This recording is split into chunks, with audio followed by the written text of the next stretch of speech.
Starting off my list, I have George Kirby. I'm going to go with what could be a hot take, and that's George Kirby. This might be a reach, but I'm betting on Kirby having a very good season in 2024. This is due to a few reasons. First off, he ranked first overall in Fangraphs Location Plus last season with a 110, as he only walked 0.9 batters per nine, the 20th lowest in a season in the live ball era, going back to 1920. He also does this with great stuff, ranking in the top 15 in Stuff Plus last season, while seeing his fastball go from an average velocity of 95 miles an hour in 2022 to 96 last season. We also saw a much improved slider and curveball this past season, while he also started utilizing an improved splitter more often. We also saw his chase rate almost double from 2022 to 2023. Overall, he logged 190 and 2/3 innings while posting an ERA of 3.35 and a FIP of 3.34. I think we could very well be in store for Kirby to take yet another step in 2024. At number 49, I have Paul Goldschmidt. Trust me, it feels very weird having Goldie here, but the dip in the advanced numbers are worrisome to me a bit. Let's face it, he's not getting any younger at 36 years old, and even though he won the MVP in 2022, there was a dip in the advanced numbers from the 2021 season. While they did stay around the same this past year, we saw the surface numbers come back down to earth as he hit 268 with a 363 on base and a 447 slugging with 25 homers. Don't get me wrong, those are still good numbers, but for a first baseman, I would like to see a bit more power, and it looks like he could be trending in the wrong direction. As for first base, he was fine there, posting a fielding run value of +2. Overall, I expect Goldschmidt to post decent numbers like this again, but I wouldn't expect another MVP campaign. At number 48, I have Adolis Garcia. We all remember Adolis Garcia thanks to that awesome postseason he had, which helped him win the ALCS MVP en route to a World Series championship with the Rangers, but he also had his best season yet in 2023. Yes, the chase rate was pretty high at 29.3%, and he did strike out a good amount, but his expected numbers and batted ball data were fantastic. The big thing for Adolis Garcia, though, were the walks, as he went from 6% in 2022 to 10% last season.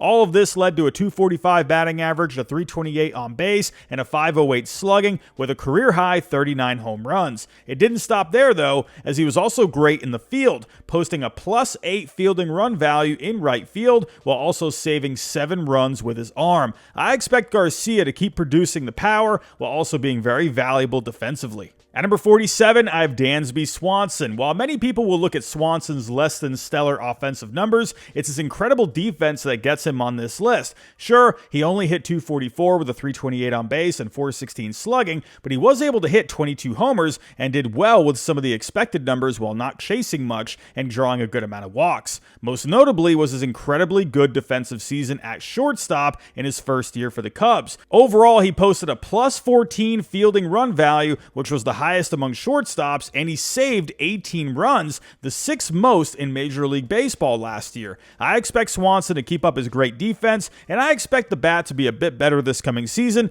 thanks to some of his advanced metrics. At number 46, I have Brandon Nimmo. Nimmo is just one of those good, solid players that deserves to be on a top 50 list. In 2023, he posted a solid season, hitting 274 with a 363 on base and a 466 slugging with 24 homers. While he's not a defensive whiz out in center field, he was fine, posting a +1 fielding run value. I expect Nimmo to continue being the low-key, productive player he is in 2024. At number 45, I have William Contreras. Here's a player that I thought was pretty underrated this past season, as he did well on both sides of the ball, resulting in a 5.4 Fangraph WAR. Offensively, he hit 289 with a 367 on base, a 457 slugging, and a 124 WRC+, while hitting 17 homers. This came along with some decent advanced metrics, including some good batted ball data and a strong chase rate of only 24.7%. He also drew a healthy amount of walks at 10.3%.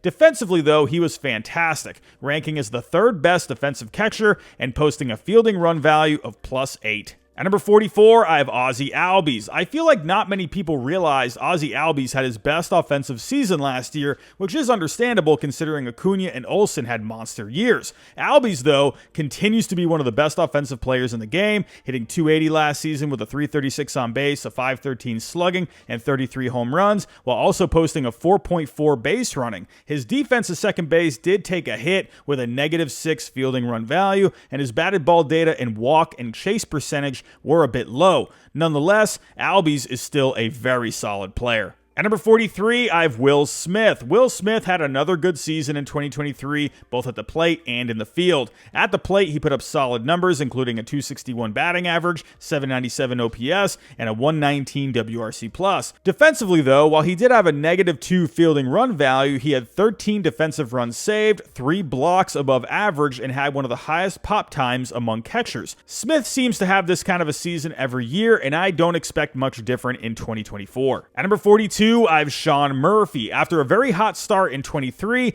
Murphy's bat cooled considerably in the second half as he went from hitting .309 in the first half to only .159 in the second half. This seemed in large part due to a hamstring injury he suffered in June of last season that caused him to miss some time. Overall, he hit .251 with an OPS of .844 and a WRC+ of .129 with 21 home runs. Murphy's calling card is his defense, though, as he ranked 6th overall in defensive runs saved and had the 7th highest defense among catchers while catching less innings. I expect Murphy to keep up his great defense while also having a good season at the plate due to the solid expected numbers he put up last season. At number 41, I have Zach Gallen. Coming off a World Series and a pretty solid 2023, Gallen could be in store for another good season after posting an ERA of 3.47, FIP of 3.26, and 9.4 strikeouts per 9. The key word I use there is could. Gallen was great in the first half of 2023, posting an ERA of 3.04 and FIP of 2.74, but in the second half, those numbers jumped to an ERA of 4.03 with a FIP of 3.94. His advanced numbers also weren't amazing in some spots, as most of his expected and batted ball data was on the lower end, but he did post a healthy chase rate along with a good strikeout to walk ratio. Overall, it equaled out to a very good Fangraph WAR of 5.2, but because of the low advanced metrics, I might be lower on him than most going into next season. Nonetheless, I still expect a good 2024 out of Gallen. At number 40, I have Yandy Diaz. Yandy Diaz is one of the more underrated players in the game, and it's time we start giving the man his flowers. He's posted 2 straight seasons with an on-base of at least 400, and this past season he posted a slugging of 522, his first season over 500, while hitting 22 homers and hitting .330, though I expect that to come down due to a very high BABIP of .367. As for his defense, he was pretty meh, posting a -4 fielding run value. Going into his age 32 season, I do think we could see another good season out of Diaz, but it'll be interesting to see if he'll be able to top those numbers. At number 39, I have Michael Harris II. After winning the Rookie of the Year in 2022, Harris did get off to a slow start, only hitting .255 with an OPS of 725 in the first half, but he got it turned around in the second half, hitting .325 with an OPS of 878. Overall, he hit .293 with a .331 on base, a .477 slugging, and a .115 WRC+ with 18 home runs and 20 stolen bases, all while playing tremendous defense out in center field, posting a fielding run value of +9. While I wasn't a fan of his chase rate and walk percentage this past season, he did cut down on his strikeouts tremendously, and his expected and batted ball numbers got even better, with most ranking in the top 25% in Major League Baseball. I expect Harris to keep improving, and I think he'll be higher on this list by next season. At number 38, I have Nolan Arenado. It feels very odd putting Arenado this low, but after a down season along with good seasons from others, it just had to work out this way for me. While he did hit 26 home runs, he posted some of the lowest numbers of his career, only posting a 2.6 Fangraph WAR, his lowest since 2014, and a 774 OPS while seeing most of his expected and batted ball numbers dip. While he didn't strike out too much, he didn't walk a lot either, and had a very high chase rate of 34%. As for his fielding run value, which is usually stellar, it was also lower than his norms at +4, while in 2022 it was at +11. I do think Arenado is capable of getting back on track this coming season, but for now, I think this is a good spot until he shows he's past his 2023 campaign. At number 37, I have Gunnar Henderson. This could be an aggressive placement for the AL Rookie of the Year to some, and maybe even too low for others, but I feel good about putting Henderson in this spot for now. He had an extremely good rookie season, hitting .255 with a .325 on base and a .489 slugging while hitting 28 homers. The expected and batted ball numbers were solid, and he had a healthy chase rate at 26.5%. While he could walk more and strike out less, I think we'll see Henderson make adjustments in year 2 to put together another impressive campaign. At number 36, I have Blake Snell. Let's talk about the NL Cy Young Blake Snell. I could see people reacting to this placement being split, some saying it's way too low considering he just won a Cy Young, and others saying he should be lower because he walked a lot of batters. For me, while I do think he walked a lot of batters, he still has great stuff, ranking 8th overall in Stuff Plus last season while striking out 11 batters per 9, and surprisingly enough,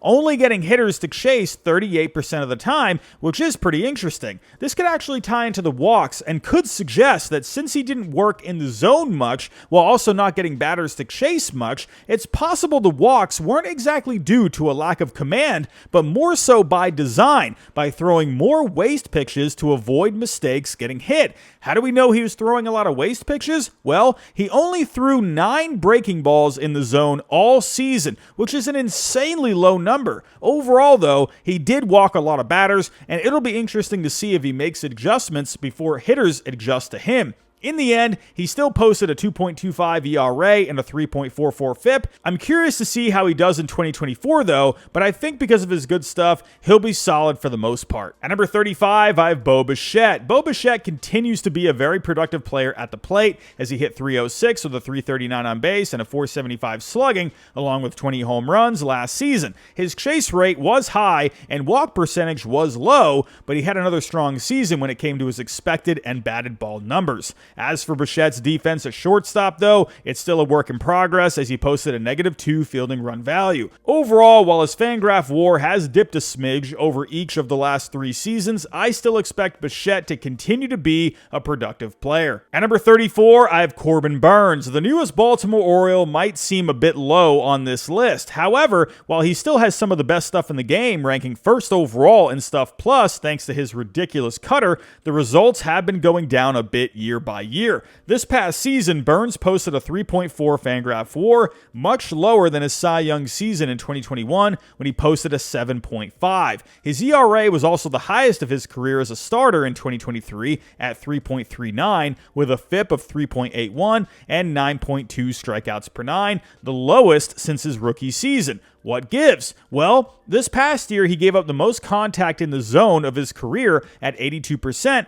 while getting batters to chase 30% of the time, which is 5% less than it was in 2021. It sounds like to me there just needs to be some refinement in his pitch sequencing and how he's attacking hitters. Overall, though, because of the great stuff he has and the amount of innings he's always able to log, I see Burnes having another very good season. At number 33, I have Rafael Devers. After signing a massive extension to stay with the Red Sox for the long haul, Devers had an up-and-down season in 2023. Overall, he posted strong numbers, hitting .272 with a .350 on base, 500 slugging, 124 WRC+, and 33 home runs. These strong numbers were in large part due to a strong second half in which he posted a 138 WRC+, while posting an 895 OPS compared to an 818 OPS in the first half. Overall, while his chase rate was high at 32.5%, his walk rate was still strong at 9.5%, and his expected and batted ball numbers were tremendous.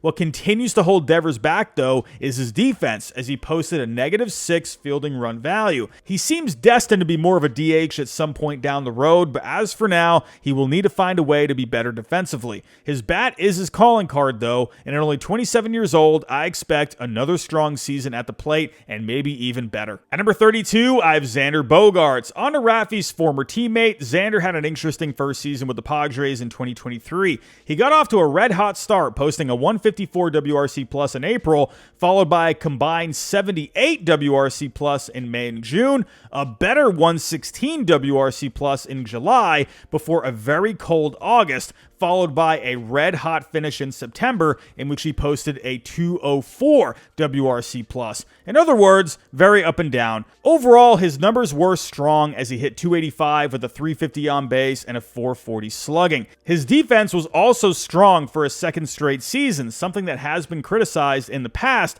as he posted a +3 fielding run value. His expected numbers and batted ball data were on the lower side last year, but he still had a strong chase rate and only struck out 16.5% of the time. I think after getting through the first year of his big contract with the Padres, that'll be a weight lifted off his shoulders, and he'll keep providing steady numbers in San Diego next season. At number 31, I have Alex Bregman. I don't know what it is, but I'm just a big Alex Bregman guy. He's not the most flashy, but he's just very consistent and puts up great numbers each year. Well, minus that down 2021 season where injuries limited him to 400 plate appearances. However, he's got himself back on track the last 2 seasons, posting at least a 360 on base, 800 OPS, and 125 WRC+. He's also a solid defender, posting a +2 fielding run value last season. While Bregman has great discipline, it would be nice if he can get the slugging back to the pre-2020 days where it was in the 500s, and to do that, I think improving the batted ball data will help get him there.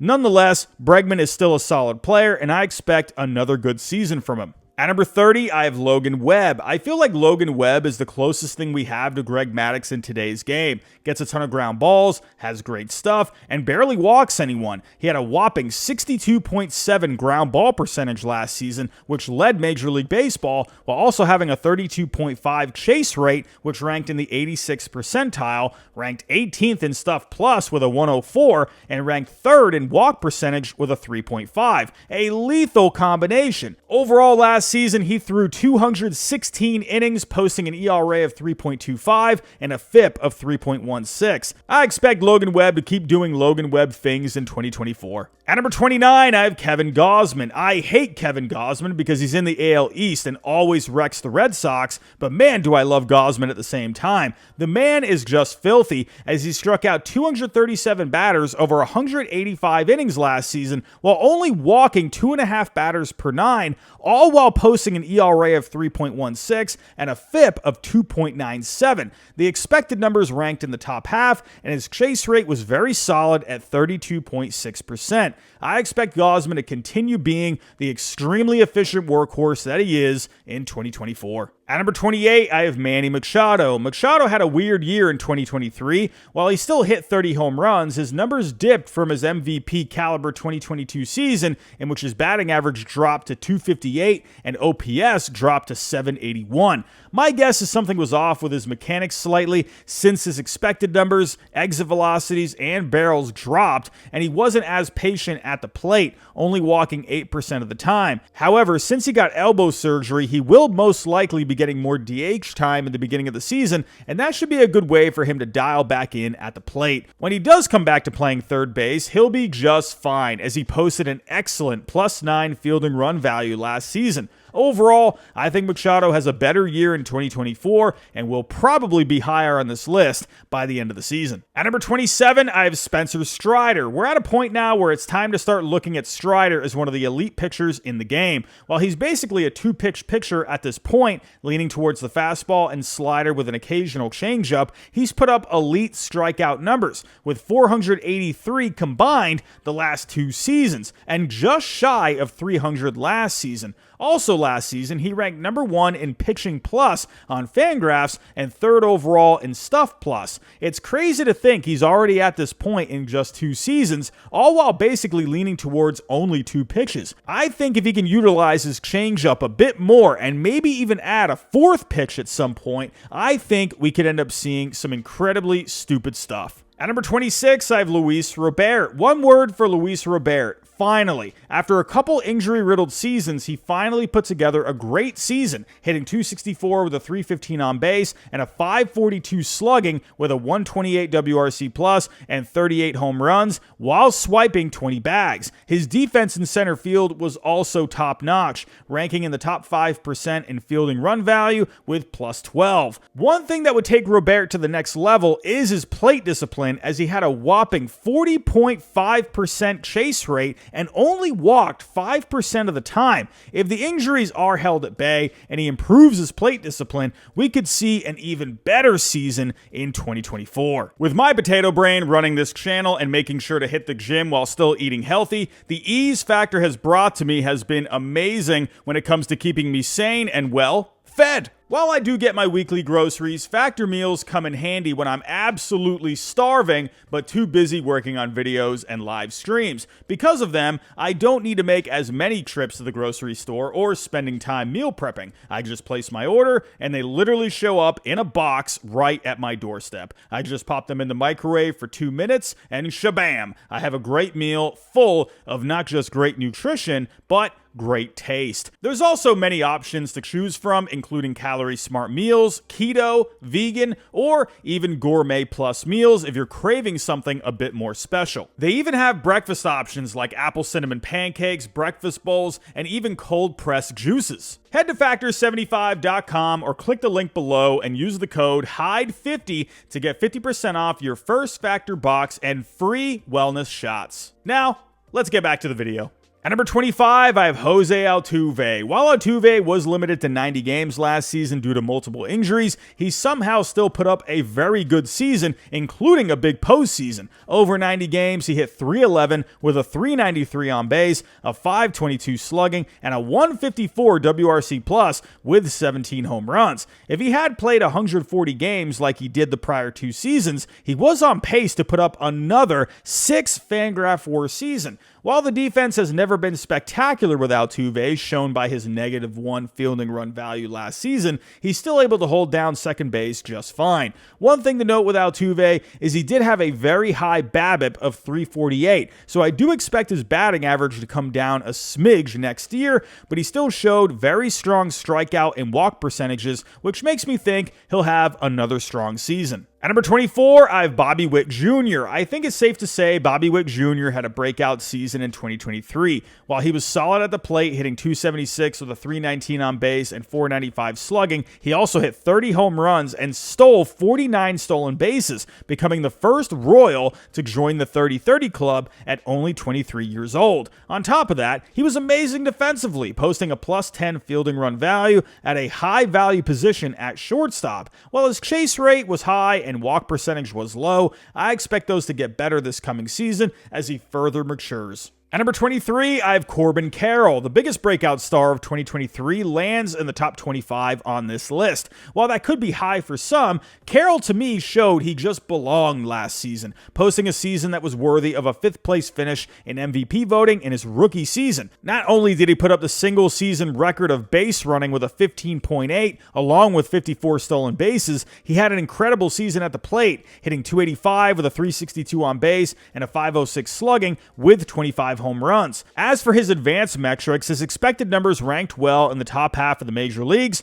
and while his chase rate and walk percentage were more middle of the road, I expect those to improve even more moving forward. At number 22, I have Zach Wheeler. Zach Wheeler is just so good, and it's honestly too bad he's not on a better defensive team, considering his FIP was a 3.15 compared to his ERA at 3.61 last season. He also struck out 10 batters per 9 while walking under 2 per 9, all while ranking near the top in pretty much every advanced metric and ranking 2nd overall in pitching plus on Fangraphs. Look for Wheeler to continue his great pitching in 2024, especially 1 year before free agency. At number 21, I have Garrett Cole. Cole continues to impress year after year, and he finally has something to show for it, winning the Cy Young last season. He pitched his 2nd straight season of at least 200 innings, while also posting an AL-leading 2.63 ERA and a 3.16 FIP, which ranked 8th overall in the major leagues. He also posted a solid strikeout-to-walk ratio, striking out 9.5 batters per 9 and only walking 2 per 9. While his chase and whiff rate did drop this past year, his expected numbers were still very strong, still struck out a good amount of batters, and ranked 4th overall in Stuff Plus on Fangraphs. Look for Cole to continue being one of the best pitchers in the game next season. At number 20, I have Trey Turner. We all know the start to Trey Turner's 2023 season. He killed it in the World Baseball Classic, but then only posted an 84 WRC plus in the first half of his first season with the Phillies. Instead of booing him though, Phillies fans gave him a standing ovation, which seemed to lift a massive weight off his shoulders as he went on to post a 901 OPS and 140 WRC plus in the second half. Overall, he hit 266 with a 779 OPS, but he still hit 26 home runs while stealing 30 bags. His advanced metrics did dip overall from 2022, but they improved in the second half, and I think with a normal offseason and spring training, we'll be in store for a more consistent season in 2024. At number 19, I have Adley Rutschman. At only 25 years old, Rutschman is already becoming one of the best all-around players in the game. When it came to his fielding, he ranked 8th in fielding run value and ranked well in all of the catching categories like framing and pop time. He also brought a good amount to the plate, ranking 5th in WRC plus among catchers with at least 300 plate appearances. As he matures further, I think the defense will only improve, and I definitely think his offense will continue to improve. While his batted ball data was on the lower side of smidge, he showed great plate discipline, ranking in the 90th percentile in walk percentage, strikeout percentage, and ranked top 20 in chase rate. I'm expecting a big season out of Rutschman, and I think this could be an MVP caliber kind of a season. At number 18, I have Marcus Semien. Coming off a World Series championship, many people tend to think of how good Corey Seager was for the Rangers last season. However, Semien was extremely valuable to the Rangers as well. Logging a season record 753 plate appearances, Semien went on to hit 276 with a 348 on base and a 478 slugging, equaling out to an 826 OPS. As for his advanced metrics, his batted ball data wasn't exactly great, but his excellent chase rate and strikeout percentage helped make up the difference. While those numbers may seem a bit more on the average side, it's his excellent defense that bumps him up a lot, as he ranked in the 94th percentile in fielding run value last season, posting 10 outs above average. I think we see yet another solid season from Semien on both sides of the ball. At number 17, I have Austin Riley. A lot of people want to crown Austin Riley as the top third baseman in the game, and for good reason, but I'm just not quite there yet. Don't get me wrong, Riley is extremely good at the plate, leading all third basemen with 37 home runs, his third straight season with at least 30 homers, while hitting 281 with a 345 on base, 516 slugging, and 127 WRC+. A couple of things hold me back for Riley though, one being the chase rate a bit on the higher side, and a slightly low walk percentage. His fielding also isn't quite there yet for me. While he did save 9 runs and his fielding did improve this past season, his overall fielding run value was lacking a smidge at -1. Nonetheless, there is definitely an argument for him to be the top third baseman in the game, but I'm just not fully ready to crown him just yet. At number 16, I have Kyle Tucker. I've been banging on the Kyle Tucker is an underrated drum for a while now, and I keep saying that. However, I think people are starting to wake up because he is simply that good. He's now coming off his third straight season of posting at least a 5 Baseball Reference WAR in which he hit 284 with a 369 on base and a 517 slugging while hitting 29 home runs, one shy of his third straight season with at least 30. While he isn't great defensively, he's just so consistent at the plate while putting up solid advanced numbers, and I think he'll have another solid season. At number 15, I have Francisco Lindor. In my opinion, Lindor was an underrated player last season, which may sound surprising to some. While Lindor didn't post the most impressive slash line last year, he still did pretty good, hitting 254 with a 336 on base and a 470 slugging, and hit 31 home runs while also stealing 31 bases. He was also solid in the field, posting a +5 fielding run value at shortstop while also saving 7 runs. With most of his advanced metrics ranking above average and improved from a down 2022, I expect Lindor to have yet another good season for the Mets. At number 14, I have Matt Olson. What a monster season for Matt Olson in his second year in Atlanta. He hit 283 with a 389 on base, a 604 slugging, a 160 WRC+, and a whopping 54 home runs while playing all 162 games. What holds Olson holding back for me a bit, though, are the strikeouts, as he ranked in the bottom half in strikeout percentage, along with playing a lower value position at first base. Nonetheless, Olsen should continue to be one of the better middle-of-the-order bats in the game in an insanely good Braves lineup. At number 13, I have Jose Ramirez. Jose Ramirez is one of those players that is simply just so good each season, but I don't think he'll ever be quite good enough to win an MVP. I don't mean that as a knock, I'm more just pointing out how consistently good he is. While his numbers did take a slight dip this past season, posting a .282 batting average, .831 OPS, and .123 WRC+, he still managed to hit 24 home runs and put forth another good season on the bases, posting a 7.0 base running while also stealing 28 bags. While his chase rate was middle of the road, he still posted a very low strikeout percentage while also walking a very healthy amount, along with playing solid defense at third base,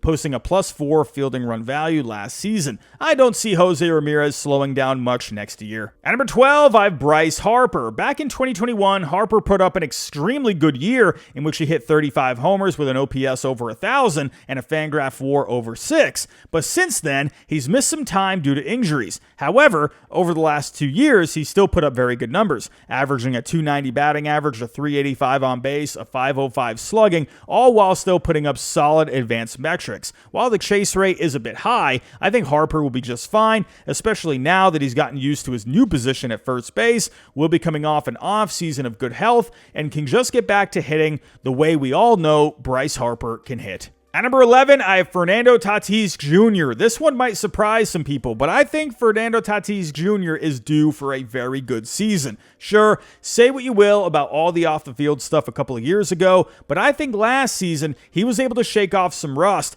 very similar to how Ronald Acuna Jr. did after coming back from an ACL tear. However, while Fernando did show some rust, it wasn't a terrible season at all. His high chase rate and middle-of-the-road walk and strikeout percentage led to a .257 batting average, .322 on base, .449 slugging, and .113 WRC+. But he was still able to hit 25 home runs and steal 29 bases, all while excelling at his new position in right field, posting a +12 fielding run value. Another bright note is most of his struggles came in the second half, as he posted a 101 WRC+ compared to a 152 in the first half. I think with a normal offseason in spring training, we could see a special season from Tatis Jr., and most projections think so as well. At number 10, I have Yordan Alvarez. Despite Alvarez missing some time last season due to a few different injuries, he's still easily one of the most feared hitters in the game. The advanced numbers are just off the charts,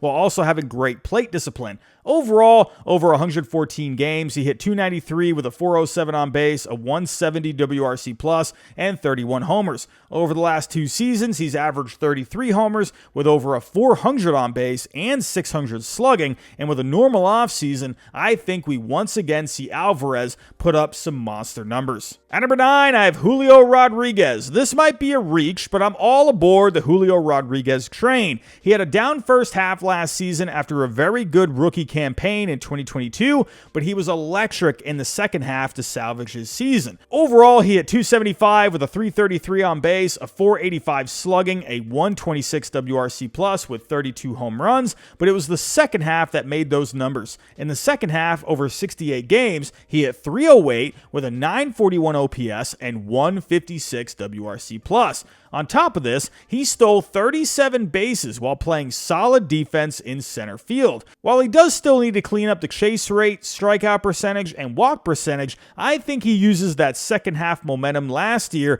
to give him a great season in 2024. At number 8, I have Mike Trout. It pains me to do this, but I think it's time to take Trout out of the top 5. Listen, we all know how good he is when he's healthy, but it's getting to a point now where we have to start holding it against him, as he hasn't played 140 games since 2018. One thing to note, though, is even when Trout was healthy last year, his numbers were down from his usual Trout numbers. He was limited to 82 games while only hitting .263, posting a .367 on base and a .490 slugging, his lowest since his rookie season back in 2011. His WRC plus of 134 was also the lowest since his rookie season. I'm not ready to take Trout out of the top 10 just yet, and hopefully more time at DH this season will lead to his first fully healthy season in a while. At number 7, I have Corey Seager. I actually think we got robbed of a really special season from Corey Seager in 2023 because the numbers he put up over just 119 games were insane.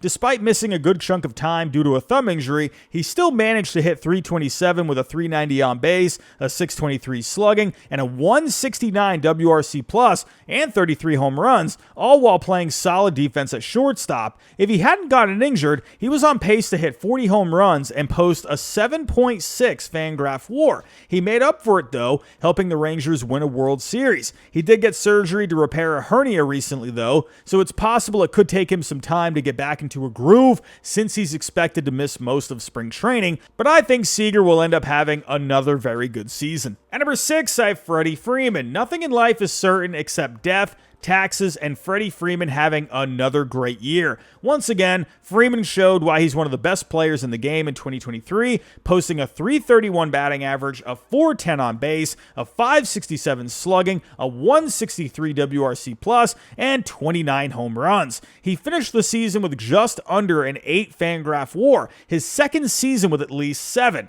While Freeman does play a lower value position at first base, he still performs well there as he had a fielding run value of +2, and combined with the amazing offensive numbers, that's more than enough to offset it for me. I think we'll see yet another great season from Freeman next year. At number 5, I have Juan Soto. With the newest New York Yankee 1 year away from free agency, I think we're in store for a great season from Soto, and to be honest, I wouldn't be surprised if he's in the top 3 by the end of this year. While he got off to his typical slow start in 2023, he still once again finished with great numbers, hitting 275 with a 410 on base, 519 slugging, 155 WRC plus, and 35 home runs. While he won't give you the best defense in the outfield, his left-handed bat should be a welcome addition to the short porch at Yankee Stadium. Combine that with his fantastic plate discipline and advanced metrics, along with the fact that he's in a walk year, I think we could be in store for something special. At number 4, I have Shohei Ohtani. Now, I know what you might be thinking. How in the world is the greatest player in the universe at the moment